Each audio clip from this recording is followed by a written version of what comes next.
Okay, good morning students. My self Priyanka और मैं आपकी फैमिली लॉ की क्लास टीचर हूँ। मैं आपको फैमिली लॉ पढ़ाऊँगी आपके फर्स्ट सेमेस्टर में और आई होप हम सब जल्दी मिलेंगे कॉलेज में। और फैमिली लॉ के बारे में मैं आपको बता दूँ, क्योंकि आपका फर्स्ट सेमेस्टर है तो फैमिली लॉ में आपको हिंदू लॉ और मुस्लिम लॉ दोनों के बारे में पढ़ना है। और अभी हम हिंदू लॉ से स्टार्ट करेंगे बिकॉज़ हमारी फ़र्स्ट और सेकेंड यूनिट हिंदू लॉ को डील करेगी और सेकेंड, थर्ड और फोर्थ यूनिट में हमें मुस्लिम लॉ पढ़ना है।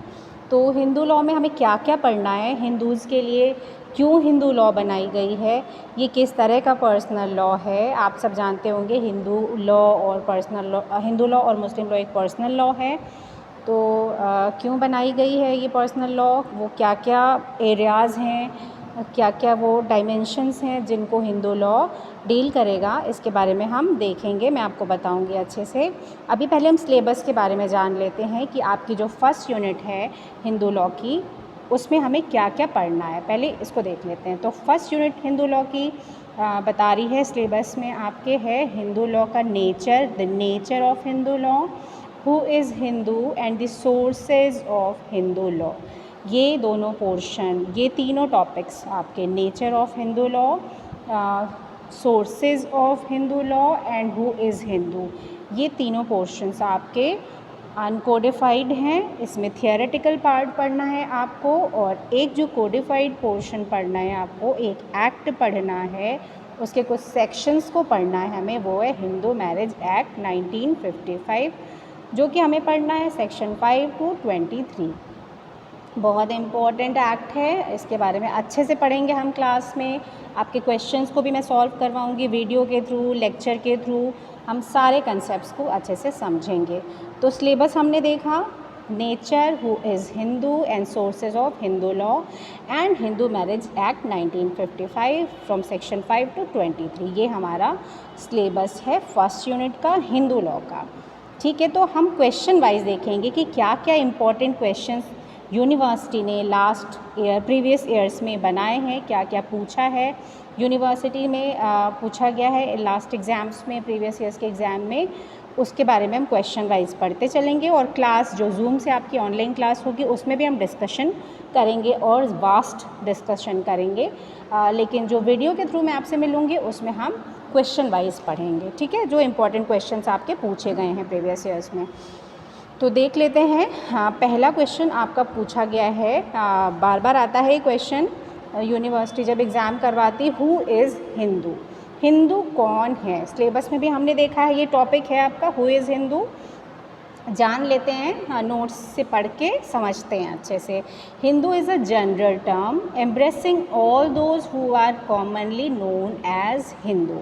हिंदू वो व्यक्ति हैं जिनको जनरली हिंदू की तरह सोसाइटी जानती है कि वो हिंदू हैं, हिंदू रिचुअल्स को फॉलो करते हैं, हिंदू प्रैक्टिसेस को परफॉर्म करते हैं, प्रोफेस करते हैं, प्रोपगेट करते हैं हिंदूज़ के रिचुअल्स को। ठीक है, हिंदू एक जनरल टर्म है और कहाँ से आया, इसका क्या बैकग्राउंड, क्या हिस्ट्री है, उसके बारे में हम आगे देखते हैं। तो नोट्स में आपके बताया जा रहा है हिंदू एक जनरल टर्म है और वो लोग जो हिंदू की तरह सोसाइटी में जाने जाते हैं उन्हें हम हिंदू कहेंगे। ठीक है, तो आगे बढ़ते हैं। The term Hindu denotes all those person who profess Hindu religion either by birth और by conversion to the Hindu faith.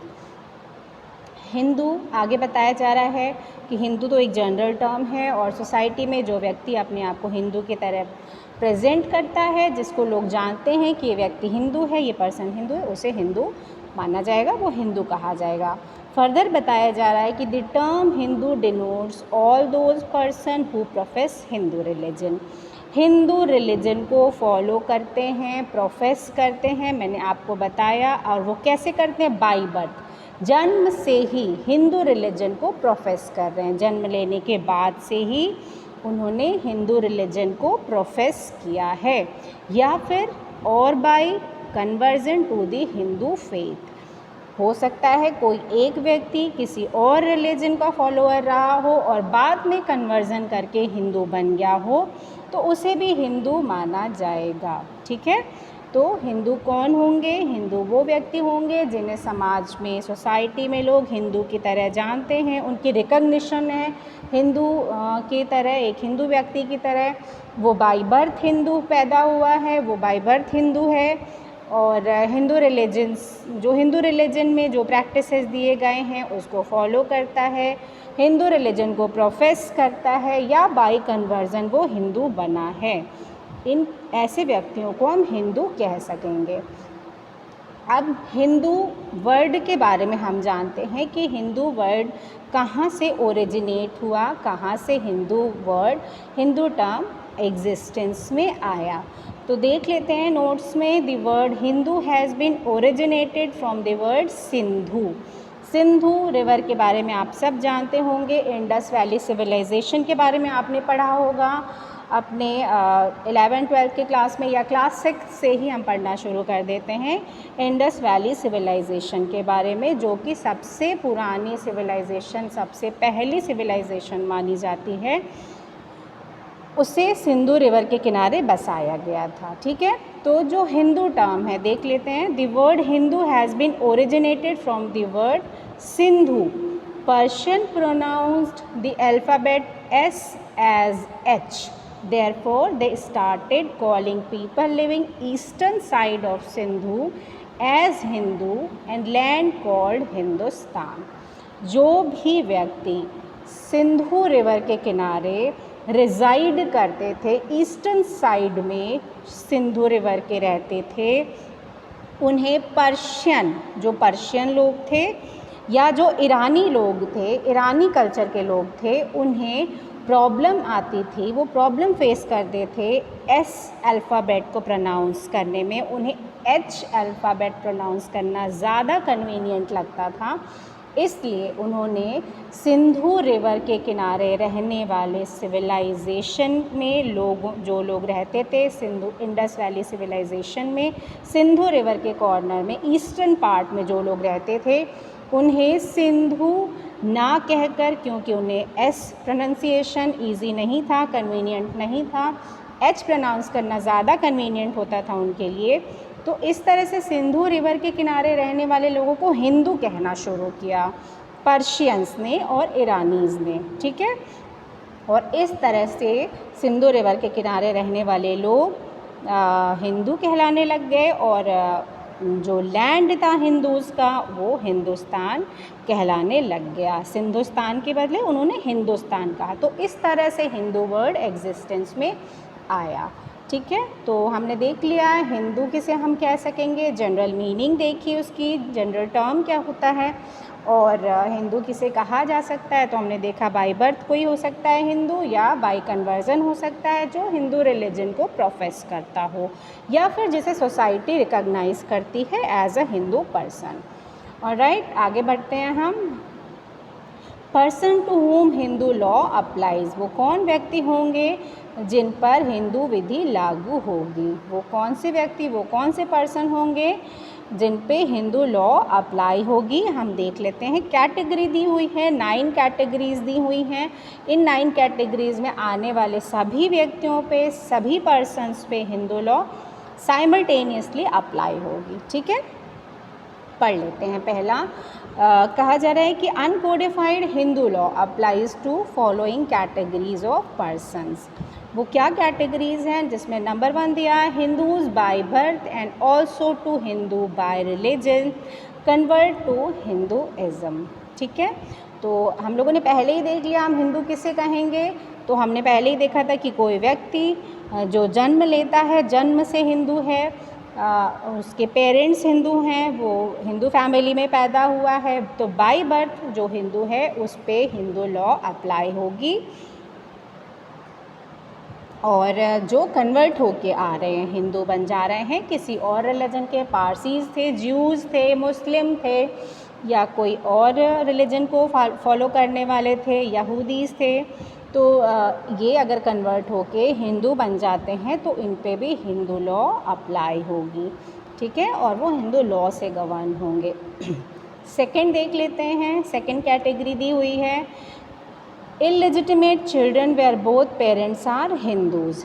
कोई ऐसा चाइल्ड जो इलेजिटिमेट है, अवैध संतान है, ऑल्दो हिंदू लॉ इलेजिटिमेसी को रिकॉग्नाइज नहीं करती है और वो लेजिटिमेट ही उस चाइल्ड को ट्रीट करती है, तो उसके पेरेंट्स अगर हिंदू हैं, बोथ पेरेंट्स फादर और मदर, और उनका चाइल्ड इलेजिटिमेट है, तो उसे भी हिंदू माना जाएगा, हिंदू लॉ से गवर्न होगा और उस पर हिंदू विधि लागू होगी। ठीक है, तो हमने दो चीज़ें देखी, दो कैटेगरीज देख ली कि एक पर्सन जो बाय बर्थ हिंदू रहा है, एक पर्सन जो कन्वर्ट होके हिंदुइज़्म में आ जाता है, हिंदुइज़्म को फॉलो करने लग जाता है। नंबर 1 में हमने ये देखा। नंबर 2 में हमने देखा कि कोई ऐसा इलेजिटिमेट चाइल्ड जिसके पेरेंट्स हिंदू हैं, वो भी हिंदू लॉ से ही गवर्न होगा, उस पर भी हिंदू लॉ अप्लाई होगी। थर्ड कैटेगरी देख लेते हैं, illegitimate children where the father is a Christian and the mother is a Hindu. हमने सेकेंड कैटेगरी में देखा था कि दोनों पेरेंट्स फादर और मदर हिंदू हैं, लेकिन ऐसे भी कंडीशन आ सकती है कि फादर क्रिश्चियन हो और मदर हिंदू हो। तो इस कंडीशन में क्या होगा, पढ़ लेते हैं। Illegitimate children where father is a Christian and mother is a Hindu and the children are brought up as Hindus. जो फादर है वो क्रिश्चियन है, मदर हिंदू है, और जो चाइल्ड उनका बॉर्न होता है उसका ब्रॉटअप, उसकी अपब्रिंगिंग एक हिंदू चाइल्ड की तरह हुई है। उसका पालन पोषण, उसे जो भी डिसिप्लिन सिखाई गई है, कल्चर सिखाया गया है, वो हिंदूज़ का कल्चर है, वो हिंदू रिलीजन को बचपन से फॉलो करता आ रहा है, हिंदूज़ के संस्कार को फॉलो करता आ रहा है, तो उसे भी हिंदू ही मानेंगे और उस पर भी हिंदू लॉ अप्लाई होगी, वो हिंदू लॉ से ही गवर्न होगा। मतलब हिंदू लॉ में जो रूल्स प्रोवाइडेड हैं, लेजिस्लेचर ने जो रूल्स बना दिए हैं, वो सारे रूल्स उस बच्चे पे अप्लाई होंगे जो बच्चा इलेजिटिमेट चाइल्ड है, ऐसे फादर का जो क्रिश्चियन है और मदर हिंदू रह चुकी है, हिंदू है मदर, और चाइल्ड का जो अपब्रिंगिंग, जो ब्रॉटअप किया गया है, जो बच्चे का पालन पोषण किया गया है, बच्चा बड़ा हुआ है, वो हिंदू विधि की तरह हुआ है, हिंदुओं के अनुसार हुआ है, हिंदू के रीति रिवाज के अनुसार हुआ है, तो उसे भी हिंदू ही मान के उस पर हिंदू विधि लागू कर दी जाएगी। ठीक है, नेक्स्ट देख लेते हैं क्या है इसमें।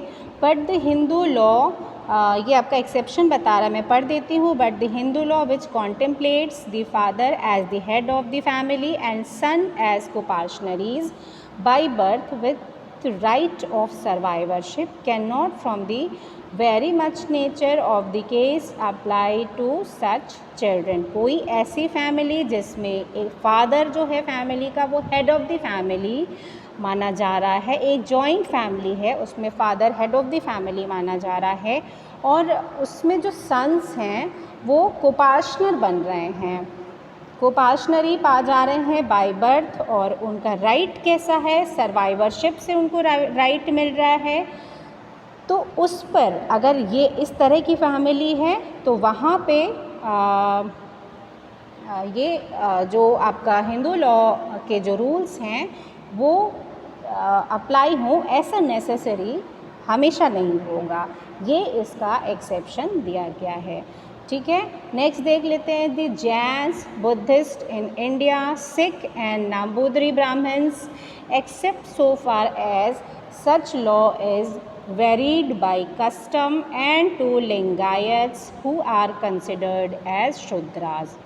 तो जैन धर्म को फॉलो करने हैं, जैनिज़्म फॉलोअर्स हैं जो बुद्धिज़्म को फॉलोअर करते हैं इंडिया में, सिख कम्युनिटी जो है जो सिखिज़्म को फॉलो करते हैं, नाम्बूदरी ब्राह्मण्स जितने होंगे उन सब पे हिंदू लॉ अप्लाई होगी और वो हिंदू लॉ से गवर्न होंगे। जैनिज़्म के प्रोफाउंडर आपको पता होगा, प्रोफाउंडर कौन है, महावीर जैन जैनिज़्म का प्रोफाउंडर थे, और उन्होंने जैन रिलीजन को जैन धर्म को आगे बढ़ाया, और उन्होंने बहुत सारे उसमें रूलिंग्स बनाई, स्यादवाद, और ये 7-8 तरह के उन्होंने 7 काइंड्स में उसको डिवाइड किया था। और हिंदू ऑर्थोडॉक्स जो चीज़ें बढ़ती जा रही थी धीरे धीरे, बहुत कॉम्प्लेक्स होता जा रहा था हिंदू रिलीजन।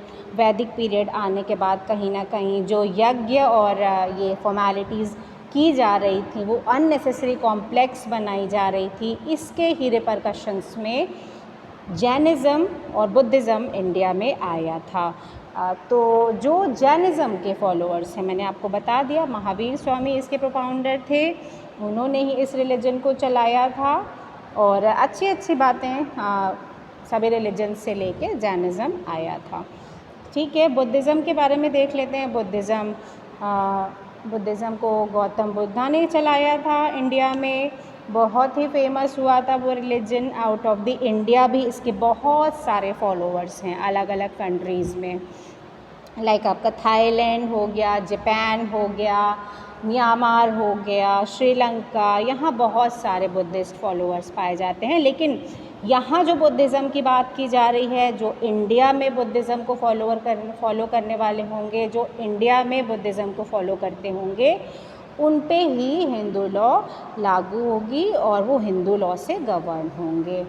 इसके बाद नंबूदिरी ब्राह्मण्स और सिख रिलीजन की बात की जा रही, जो इंडिया में सिख पाए जाएंगे या इंडिया से कहीं बाहर भी जाते हैं और वो इंडिया के सिटीज़न हैं, तो उन पे भी हिंदू लॉ अप्लाई होगी इक्वली, जैसे एक इंडियन पे हिंदू लॉ अप्लाई होती है।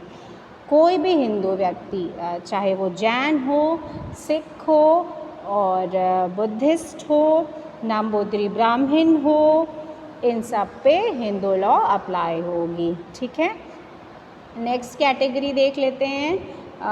उसके बाद है sons of Hindu dancing girls of the Nayak caste converted to Mohammedanism, where the sons are taken into the family of Hindu grandparents and are brought up as a Hindu. सन जो होंगे Hindu dancing girl, कोई dance करने वाली कोई girl होगी नायक cast की, और वो कन्वर्ट हो चुके हैं मोहम्मडनिज़म में, तो उनका जो सन होगा, जो उस गर्ल से, उस लेडी से जो बॉर्न सन होगा, वो सन अगर वापस हिंदू फैमिली में लाया जाता है और उनके ग्रैंड पेरेंट्स ने उसका ब्रॉटअप हिंदू रिलीजन के अकॉर्डिंग किया है, हिंदू रिलीजन की फॉर्मेलिटीज़ या जो रिक्वायरमेंट्स हैं उसको फुलफ़िल करते हुए किया है, तो उसे भी हिंदू माना जाएगा और उस पर भी हिंदू लॉ अप्लाई होगी। ब्रह्म समाज के बारे में देख लेते हैं आगे, और सब कैटेगराइज किया गया है। तो 7th कैटेगरी में है ब्रह्मोस, आर्य समाजिस्ट, संथाल्स ऑफ छोटा नागपुर। ब्रह्म समाज के संस्थापक कौन थे, आप लोग जानते होंगे, राजा राम मोहन रॉय ब्रह्म समाज के संस्थापक थे, उन्होंने ब्रह्म समाज को बनाया था। इसमें भी बहुत अच्छी अच्छी बातें ब्रह्म समाज में रखी गई थी। अभी भी ब्रह्म समाज के बहुत फॉलोअर्स मिलते हैं, तो ब्रह्म समाज का अगर कोई फॉलोअर है तो वो भी हिंदू माना जाएगा और उस पर भी हिंदू लॉ इक्वली अप्लाई होगी। आर्य समाजिस्ट दयानंद सरस्वती, पढ़ा होगा आप लोगों ने दयानंद सरस्वती के बारे में। आर्य समाज के संस्थापक भी दयानंद सरस्वती थे। और संथाल्स ऑफ छोटा नागपुर, संथाल छोटा नागपुर का एरिया जो है वो आपका झारखंड में आता है, ट्राइबल एरिया है। तो संथाल जो रहते हैं छोटा नागपुर में, उन पे भी हिंदू लॉ अप्लाई होगी, उनको भी रूल करेगी हिंदू मैरिज एक्ट, और भी जो एक्ट्स बनाए हैं लेजिस्लेचर ने वो सारे एक्ट्स उन पे अप्लाई होंगे और वो भी हिंदू लॉ से ही गवर्न होंगे। उसके बाद 8th कैटेगरी देख लेते हैं, Hindu who made a declaration that they were not Hindus for the purpose of special marriage act. Hindus who made a declaration that they were not Hindus for the purpose of special marriage act. Hindu वो हिंदू जो declaration कर देते हैं कि वो हिंदू नहीं हैं for the purpose of special marriage act. Special marriage act के बारे में जानते होंगे आप लोग, जो नॉन हिंदूज़ होते हैं या एक पार्टी हिंदू है और दूसरी पार्टी नॉन हिंदू है, तो इस कंडीशन में जो उनकी मैरिज होगी वो स्पेशल मैरिज एक्ट में होगी, ना कि हिंदू मैरिज एक्ट में। तो अगर इस तरह का किसी ने डिक्लेरेशन कर दिया है कि वो पार्टी जो मैरिज कर रही है वो स्पेशल मैरिज एक्ट के लिए नहीं, स्पेशल मैरिज एक्ट से गवर्न नहीं होगी, रूल नहीं होगी, तो उन पे भी हिंदू लॉ ही अप्लाई होगा और उनके मैरिज को भी हिंदू लॉ के अकॉर्डिंग माना जाएगा। ठीक है। हाँ, 9th कैटेगरी देख लेते हैं। A person who is born Hindu and has not renounced the Hindu religion and does not cease to be a Hindu merely because depart from standard of orthodoxy in the matters of diet and ceremonial observance। अगर कोई व्यक्ति हिंदू पैदा हुआ है, by birth वो हिंदू है और उसने हिंदू रिलीजन को रिनाउंस नहीं किया है, त्यागा नहीं है, छोड़ा नहीं है हिंदू रिलीजन को, तो सिर्फ इस बात से, इस कारण से कि वो हिंदू डाइटीज़ को फॉलो नहीं करता है, प्रोफेस नहीं करता है और जो सेरेमोनियल पूजा पाठ नहीं करता है, सेरेमोनियल ऑब्जर्वेंस नहीं करता है जो हिंदू ऑर्थोडॉक्सी में दिया हुआ है, तो सिर्फ इस कारण से ही वो नॉन हिंदू नहीं माना जाएगा, वो नॉन हिंदू नहीं बन जाएगा, वो रहेगा हिंदू ही और उस पर भी हिंदू लॉ अप्लाई होगी। ठीक है। तो 9 कैटेगरीज़ हमने देख ली कि वो कौन व्यक्ति होंगे, कौन ऐसे व्यक्ति होंगे जिन पे ये हिंदू विधि लागू होगी, हिंदू लॉ अप्लाई होगी। उसमें हमने 9 कैटेगरीज़ को देखा। पहले हमने हिंदू कौन है, हु इज़ हिंदू, इसके बारे में पढ़ा। मैंने आपको बताया है कि बाय बर्थ जो हिंदू पैदा होता है और जन्म लेता है हिंदू की तरह, और या फिर बाय कन्वर्जन, या वो व्यक्ति जिनको सोसाइटी हिंदू की तरह जानती है, वो सभी व्यक्ति हिंदू माने जाएंगे। हिंदू टर्म कहाँ से आया, उसकी कहाँ से स्टार्टिंग होती है, कहाँ से शुरुआत होती है, उसके बारे में हमने देख लिया हिंदू टर्म के कि पर्शियंस जो थे उन्होंने एस को रिप्लेस करके एच अल्फ़ाबेट को लाया और उन्होंने ही शुरुआत की थी हिंदू शब्द को लाने की, और हिंदुस्तान से हिंदुस्तान उन्होंने कहना शुरू किया। जो भी लोग सिंधु रिवर के आसपास ईस्टर्न एरिया में, ईस्टर्न पार्ट में सिंधु रिवर के रहते थे, उन्हें हिंदू कहना शुरू किया और वहाँ रहने वाले हिंदू जहाँ रह रहे हैं उस लैंड को हिंदुस्तान कहना शुरू किया। फिर हमने कैटेगराइज़ किया उन व्यक्तियों को जिन पर हिंदू लॉ अप्लाई होगी, जिसमें हमने देखा कि हिंदू बाय बर्थ जो व्यक्ति है या फिर जो कन्वर्ट होकर हिंदू बन जा रहा है उस पर भी हिंदू लॉ लागू होगी, अप्लाई होगी। इलेजिटिमेट चाइल्ड की बात की थी, जिसके पेरेंट्स हिंदू हैं और वो चाइल्ड अगर इलेजिटिमेट है तो उस पर भी हिंदू लॉ अप्लाई होगी। इलेजिटिमेट चिल्ड्रन, ऐसा चिल्ड्रन जिसका फादर क्रिश्चियन है बाय रिलीजन और मदर हिंदू है और उसका पालन पोषण, उसको ब्रॉटअप किया गया है हिंदूज़ के अकॉर्डिंग, हिंदू रिचुअल्स के अकॉर्डिंग, और तो ऐसे व्यक्ति पे भी हिंदू लॉ अप्लाई होगी। उसके बाद हमने देखा था जैनिज़्म, बुद्धिज़्म, सिखिज़्म, नाम्बूदरी ब्राह्मण्स, वीर शैव लिंगायत, इन सब के बारे में हमने देखा था। इन पे भी हिंदू लॉ अप्लाई होगी और ये भी हिंदू माने जाएंगे। ठीक है।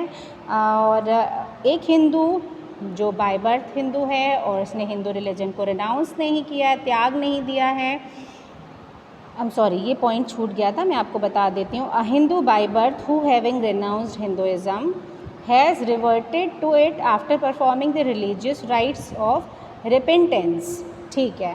तो कोई व्यक्ति अगर हिंदू लॉ को त्याग देता है और बाद में वो वापस हिंदू लॉ में हिंदू बनना चाहता है, हिंदुज़्म को फॉलो करना चाहता है, अपने रिलीजन में वो वापस आना चाहता है और कुछ सेरेमनीज़ को रिपेंटेंस की सेरेमनी है आपकी रिलीजियस, उसको परफॉर्म करके वापस हिंदू में कन्वर्ट होना चाहता है, तो उस पर भी हिंदू लॉ अप्लाई होगी और वो भी हिंदू लॉ से गवर्न होगा। ये आपका 5th पॉइंट था, मुझसे छूट गया था। फिर मैंने बताया था dancing girl of Nayak caste converted to मोहम्मडनिज़्म।